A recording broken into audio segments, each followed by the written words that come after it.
Hey guys, it's Lisa. Here to do Art Party Friday, and this is a really long video, and I apologize, but art journaling just seems to be a long process. So I did cut out and speed up and do everything I could. So this is our inspiration for this week, and the upper left picture of the girl in the balloon was something that I was drawn to. I just loved the photo, and I liked the fact that she was letting go of the balloon, or maybe she didn't mean to let go of the balloon, but basically I think the thing that I got out of it was the act of letting go, and I came up with a quote which you will see later on in the video. So I've been starting to do some sketching, and these are the pencils that my husband got me and the sketch pad. So I'm using the HB, which is the hardest, I think, hardest of the pencils. Yeah, I believe so, because I just wanted it to, I wanted to be able to erase it and have it not show up as much because I'm going to be using pastels. So I just got my first pastel set, and I have to say I am in love with it. So I mean, they weren't that expensive. I did get the bigger ones because I wanted, the several different shades of each color, just because I think it's something that I'm really going to enjoy doing. And I've done, I think, two two sketches, just kind of like, rough draft, to get ready for this one. And I found it very relaxing. And I did speed up the video for this, for a lot of it, because, basically it would have taken, 2 hours to go through all of these different steps. So I don't really know how long in total the video took because I did it over about a week, and I just did a little bit here and there. I would go ahead and do a little bit of it and then walk away and go do something else or go to work and then come home and look at it and be inspired and find a different idea. And that's the way that I do art journaling. I don't think I've ever just sat down and just did it all at once. I just find that really difficult. So, from the couple of books that I have on sketching, and I apologize, I'm really congested and I probably sound all nasally, and I am sorry. I think I caught a cold.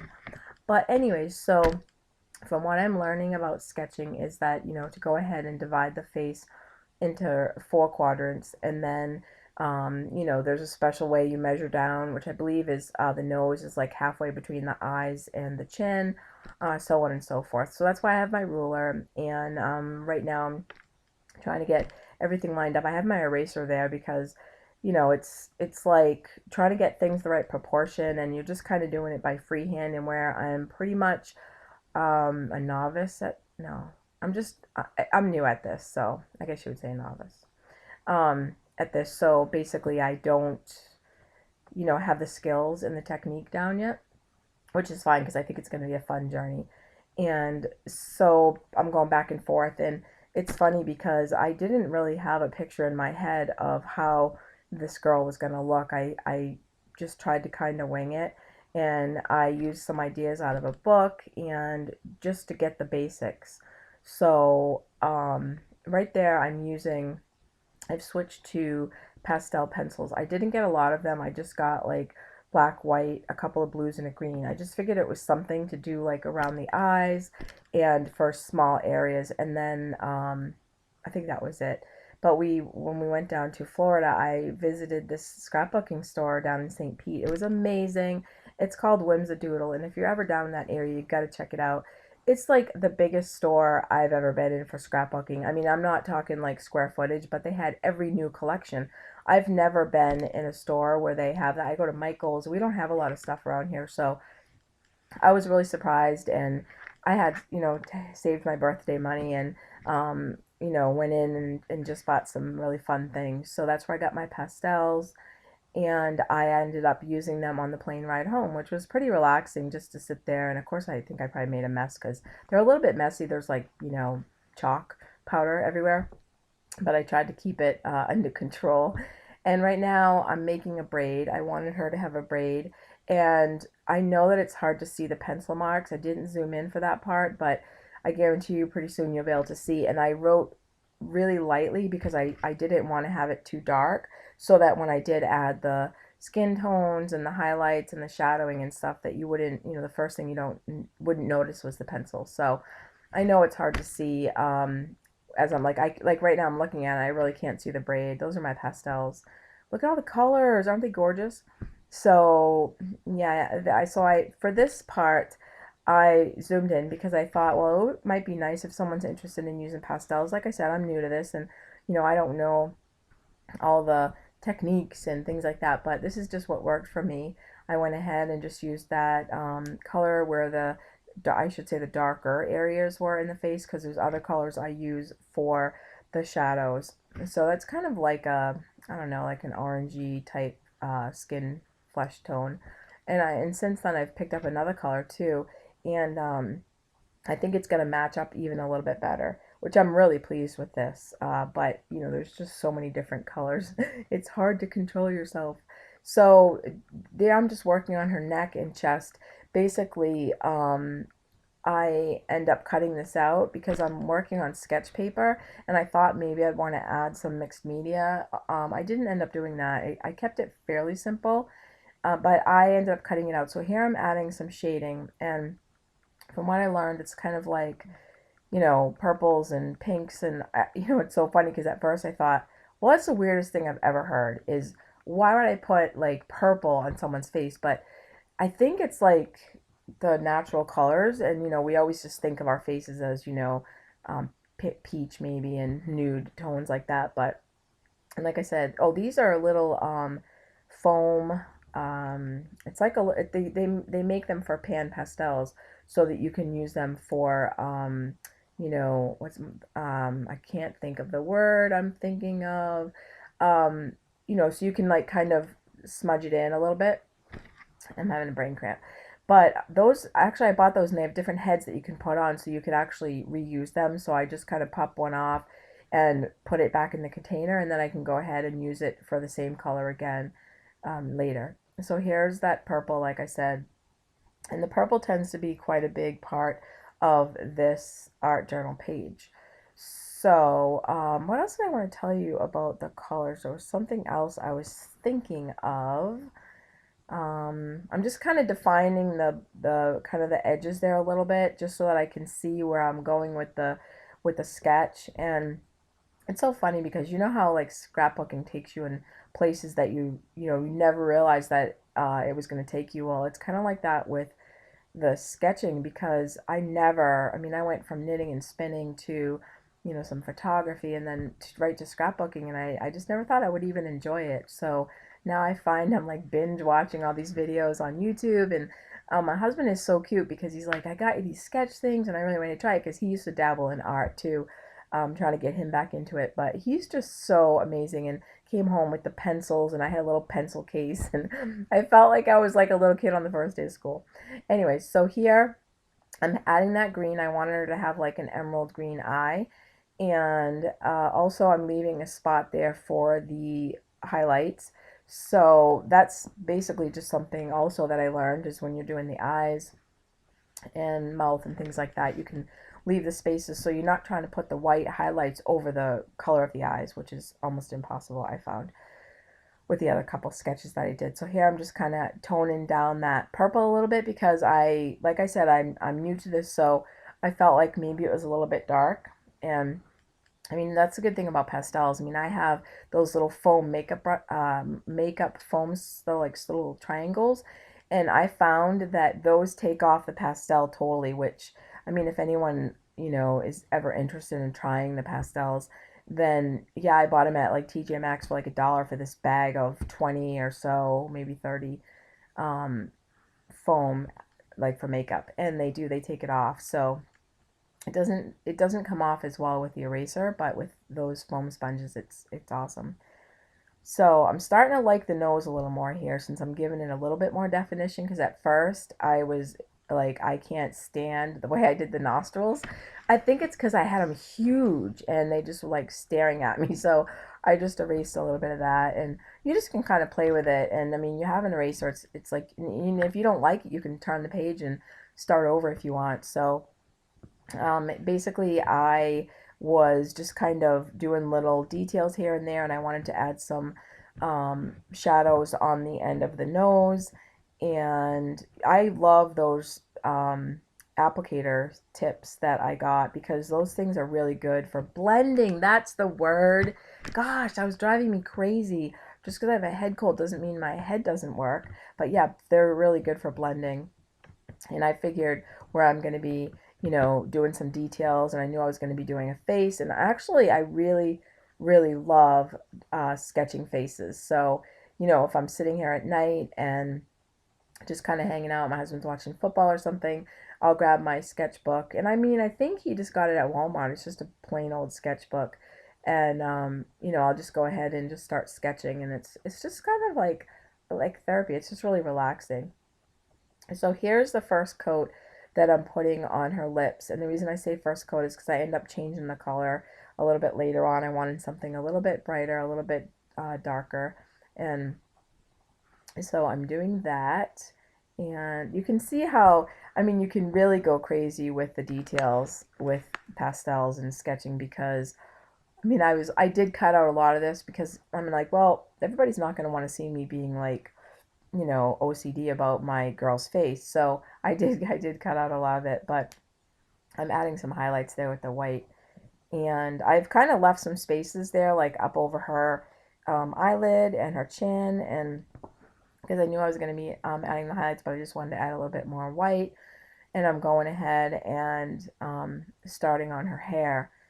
So, I really, at this point, I wasn't sure if I was even going to put a color in her hair. Not that it really matters, but I'm just trying to tell you like my thought process. I was just not sure. So I decided to go ahead and use my black pastel and, just kind of outline everything, the hair and the little wispies and the braid, and then go ahead and I used my finger for a lot of this.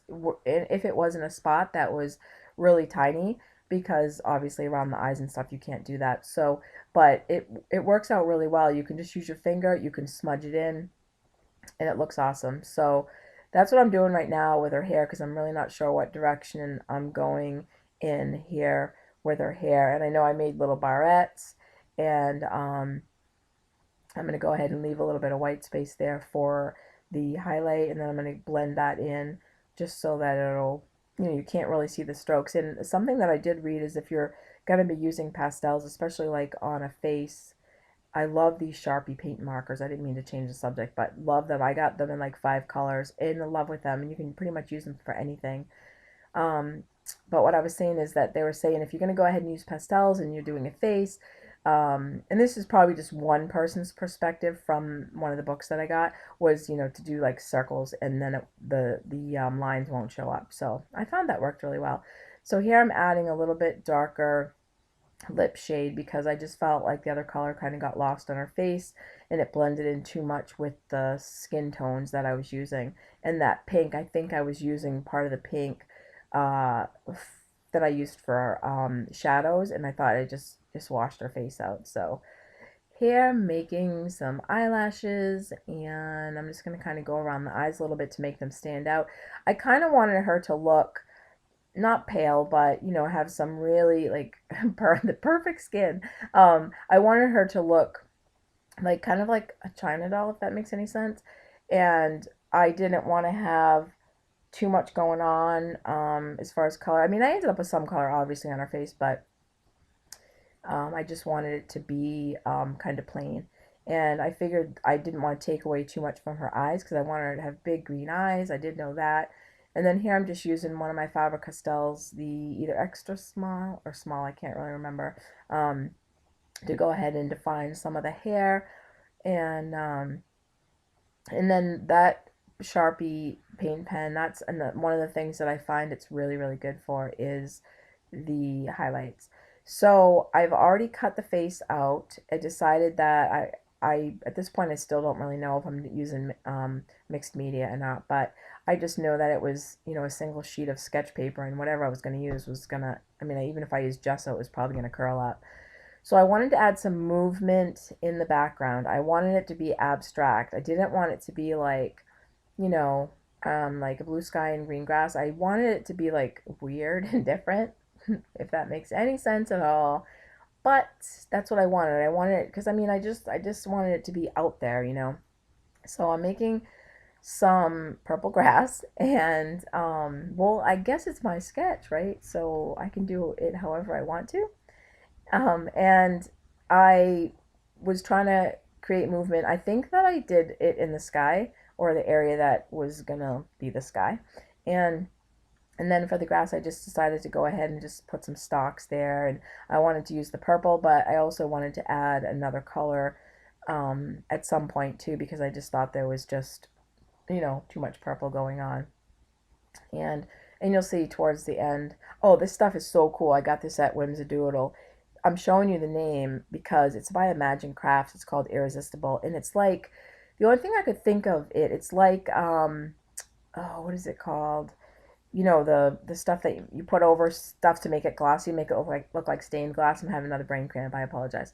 But this has the end that doesn't clog, and it has a pointed fine tip. So amazing, and it gives it dimension and glossy accents. I knew I'd eventually think of it. It gives it dimension and also shine, and it looks, yeah, I thought I was hesitant to do it but I was like, it's just a picture. It's not like I'm gonna, if I can always redo it. So but I did notice though when I was using it, that it made bubbles every now and then, but no big deal.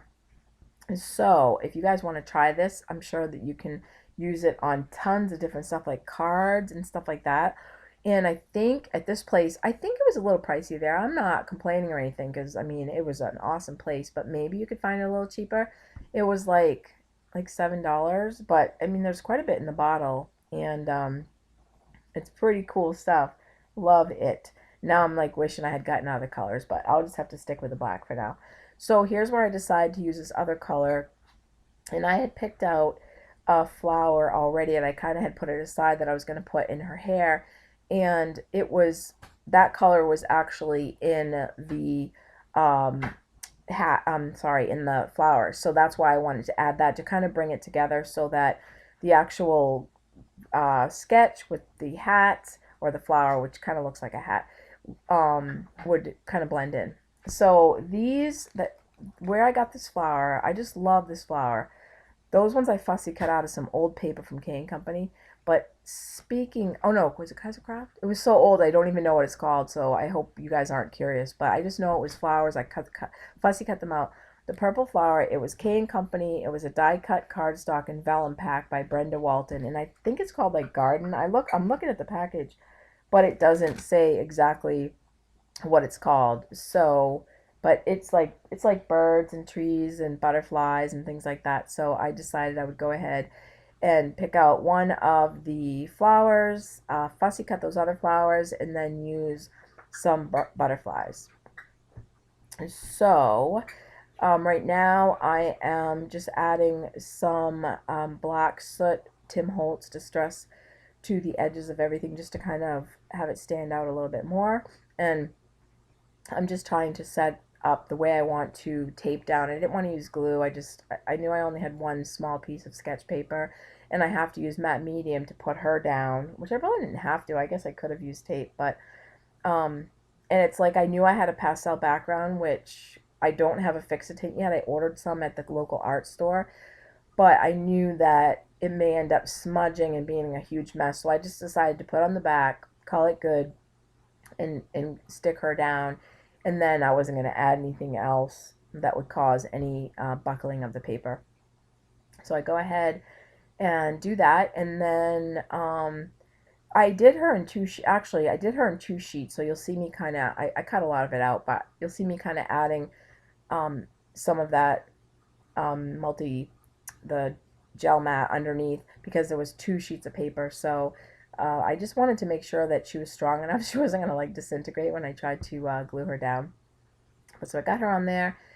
I'm going to start building my little, I guess it's more of like a hat than, yeah, I guess it's like a hat. It's like a flower hat. I don't know. So I'm going to do that and then get it kind of set up so that I can go ahead and tape it all down to exactly where I wanted it. I knew I wanted the flower, not the flower, the stem, the leaf part of that flower to kind of go by her eye, just kind of drooping down over her eye. And so I'm getting all that stuck down, and yeah, this was really fun. I mean, it did take me quite a long time. These art journals, I mean, there's a lot involved, and it's been like 2 days I've been editing, so I'm just glad this is gonna hopefully go up on time. I don't want to jinx myself, but yeah, it's just I really enjoy it, but it's just such it's a lot of work, and I know that a couple people have already said that, so they can totally relate. So here I just took my little hole puncher and I wanted to add some black to those black and white flowers, to the middles, just to bring out the black that I have in her hair and stuff like that. So I'm going to go ahead and just glue those down to the middles, and trying to think what else. Oh yeah, see that fine line tube? Is that what you call it? A fine line, the glue bottles? That's exactly what this black irresistible stuff comes in. It's like that, but it's round. So if you have one of those, you'll know what I mean. It just makes it so much easier for application. So I wanted that little flower on her shoulder, and I also wanted that butterfly. And so I'm just trying to get those glued down right now. And my dog Polly is pulling out a toy, and I'm like, oh, I hope it's one of the ones she already ate the squeaker out of, because it never fails. Whenever I go to edit, she always squeaks her toy. So then I have to stop and then go, and I have to hide the toy, and then I feel guilty because I hit her toy, and she knows I hit it, and because she knows, like, she smells where it is. But anyways, right now it looks like she's playing with her hippopotamus, and I don't think it squeaks. So here's the saying. Oh, it's squeaking. Oh, sorry. The saying is, letting go isn't a one-time thing. It's something you have to do every day over and over again, which, I mean, I guess you could use that for any different scenario in life, whether it's letting go of the past or letting go of fear or things like that, which is kind of like where I was heading towards this. And then the way that those butterflies are on there, I wanted movement. I wanted them flying away from her, kind of like they're carrying the burden of the past, they're carrying the burden of the fear, and they are taking it away with them. Which, wouldn't that be so cool if we could do that in life, right? I mean, I'm sure we could after, we had talked about it forever, but it would be cool if we could just like order up some butterflies. So anyways, on a serious topic, sorry about that. I just wanted to, portray that on my art journal. And like, I know that art journaling is just really, really a healing type of thing. So even if you don't sketch, or even if you don't paint or anything like that, you can pretty much just get your feelings down on paper, and no matter what you do. And probably the only reason why I did this was because I want to be on this channel. I love the Crafty Mavens, and I wanted to have something, something cool that people could watch and enjoy. So I wanted to share it with you guys. So here I'm just taping down all of the parts of the saying, and yeah, we're just a couple minutes away from the end. I'm sorry it's so long. It's just, I mean, I literally cut out a ton of stuff. So hopefully you watch through to the end so you can see the final result. And I'm just adding some of that same color that's in the background onto her hat, her flower hat, just to kind of bring it all together. And then I'm going to go ahead and take that green color from her eye color, and I wanted to bring that together too, so I'm adding that to those stems. And oh, and then I forgot that little guy over there on her shoulder. That should be like a bird or something, I think. So yeah, so basically I am going to go ahead and blend that in with my little foam applicator, and pop on the green one there, and just kind of get that in. I really, I mean, I know there was some green in that hat, and everything doesn't have to match. I just wanted to kind of, have a little part of that green in her eye somewhere on the layout, just to kind of tie it together. So I have some pictures at the end here. I'm just going to using some Winkastella. Sorry, I think I'm getting more congested here by the minute. Winkastella for her lips. I wanted something a little bit of sparkle, but something a little plain. And pictures at the end. I'm going to put my link to my channel, Nurse Lisa, also. So come on over, and if you want to subscribe, I would love to have you. And I've really enjoyed doing this for you guys, and I hope that you'll join in sometime and make an art journal, or you can use a pad of paper or whatever. And I think it's really fun, and there's just so many things that you can do with it. So I hope you guys are having a good day, and hopefully next time you hear from me, I won't be as congested as I am today. And yeah, things seem to come and go. Everybody at the hospital is sick. So, you know, we have to expect that, you know, this is cold and flu season already, it seems. And, yeah, the ironic thing is I was supposed to get my flu shot today, but I'm like, nope, not getting a flu shot while I'm sick. So I wanted to just highlight around the words, and I will put the pictures in, and I will see you guys soon. I hope you're having a great day. Bye, YouTube.